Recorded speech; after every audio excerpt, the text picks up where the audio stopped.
y a bien longtemps, un jeune homme appelé Athéen vivait dans un joli village qui était protégé par le grand magicien Mathéo.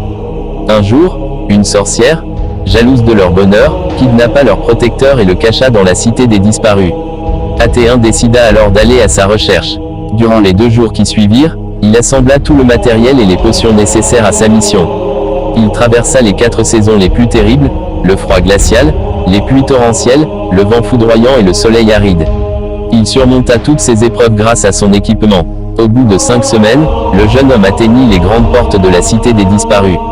Pendant plusieurs heures, Athéen tenta désespérément de franchir les portes, mais rien à faire, elles se tenaient, solides et infranchissables.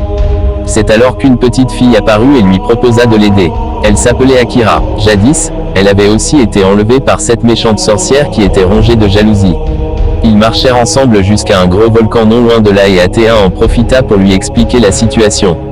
Au crépuscule, ils arrivèrent au pied de la montagne de feu où se trouvait une entrée secrète.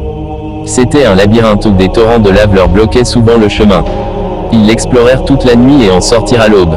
Akira l'abandonna alors et Athéen se retrouva seul à arpenter les rues de la cité. Il chercha avec ardeur durant la matinée, mais peine perdue, il ne trouva pas le magicien. Il aperçut alors une très grande tour en face de lui. Il y courut, mais, lorsqu'il y arriva, il n'y avait aucune porte pour y entrer. Épuisé, il s'assit et découvrit une trappe sur le sol. Il avait été tellement impressionné par la haute tour qu'il ne l'avait pas vue. Il l'ouvrit et, quand il découvrit Mathéo étendu sur le sol, il ne put s'empêcher d'avoir les larmes aux yeux.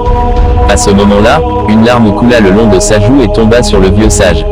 Ils furent transportés à travers les galaxies et, après une longue période de temps, ils se retrouvèrent dans leur village sous le regard de tous les habitants qui retrouvaient leur joie de vivre.